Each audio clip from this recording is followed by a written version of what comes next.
Hi అండి. Welcome to KP natural cooking. ఈరోజు మనం చేయబోయే వంటకం కోడిగుడ్లు బంగాళదుంప. దానికోసం మనం ముందుగా ఎగ్స్ తీసుకొని వాటిని బాయిల్ చేసి పక్కన పెట్టుకోవాలి. తర్వాత మనం ఆనియన్స్ని ముక్కలుగా కట్ చేసుకోవాలి, పొటాటోస్ని కూడా. ఇప్పుడు స్టవ్ వెలిగించి ప్యాన్ పెట్టి ఆయిల్ వేసుకుని మనం ముందుగా బాయిల్ చేసి పక్కన పెట్టుకుని ఎగ్స్కి చిన్న చిన్న ఘాట్లు పెట్టుకొని ఆయిల్లో పసుపు వేసి ఆ ఎగ్స్ వేసి వేగించుకోవాలి. మనకి పసుపు వేయడం వల్ల ఎగ్స్ అనేవి అంటుకోకుండా బాగా వేగుతాయి. అలాగే ఎగ్స్ బాయిల్ చేసేటప్పుడు అందులో కొద్దిగా ఉప్పు వేసుకున్నట్లయితే తొందరగా బాయిల్ అవుతాయి. ఇప్పుడు మనం ఎగ్స్ని వేపుకుందాం. ఎగ్స్ వేగిన తర్వాత ఒక ప్లేట్లో తీసి పక్కన పెట్టుకుందాం. ఇప్పుడు మనం అదే ఆయిల్లో చిన్నగా కట్ చేసుకున్న ఆనియన్స్ని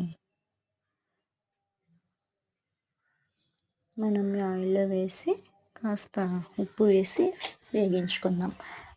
మనకి ఉప్పు వేయడం వల్ల ఆనియన్స్ అనేవి తొందరగా మగ్గిపోతాయి.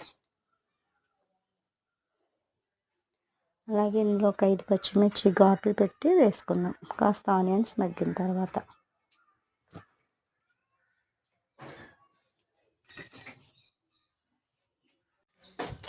ఇప్పుడు ఈ ఆనియన్స్ పచ్చిమిర్చి వేగిన తర్వాత మనం ముందుగా కట్ చేసుకున్న మీడియం సైజ్ బంగాళదుంప ముక్కల్ని కట్ చేసుకుని ఇందులో వేసుకుందాం.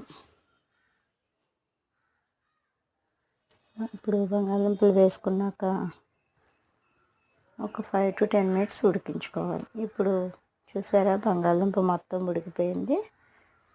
మనం ఇందులోనే టమాటో కూడా యాడ్ చేసుకున్నాం, అది స్కిప్ అయిపోయింది. ఇప్పుడు మనం ఇందులోనే 1 టీ స్పూన్ కారం వేసుకుని, మీకు ఇంకా స్పైసీ కావాలంటే నేను 1.5 స్పూన్ వేస్తున్నాను. వేసుకున్న తర్వాత ఇప్పుడు మనం అందులో కాస్త మగ్గిన తర్వాత ఒక గ్లాస్ వాటర్ వేసుకుందాం పొటాటోస్ ఉడకడం కోసం. గ్లాస్ వాటర్ వేసుకొని ఇప్పుడు మనం మూత పెట్టుకుని లో టు మీడియం ఫ్లేమ్లో మంట పెట్టుకుందాం. కాస్త ఉడికాక మనం ముందుగా బాయిల్ చేసి ఫ్రై చేసుకున్న ఎగ్స్ ఇందులో వేసుకుందాం. మొత్తం మనకి ఈ వాటర్ అంతా పోయి ఆయిల్ పైకి వచ్చేంత వరకు మనం ఉంచుకుందాం.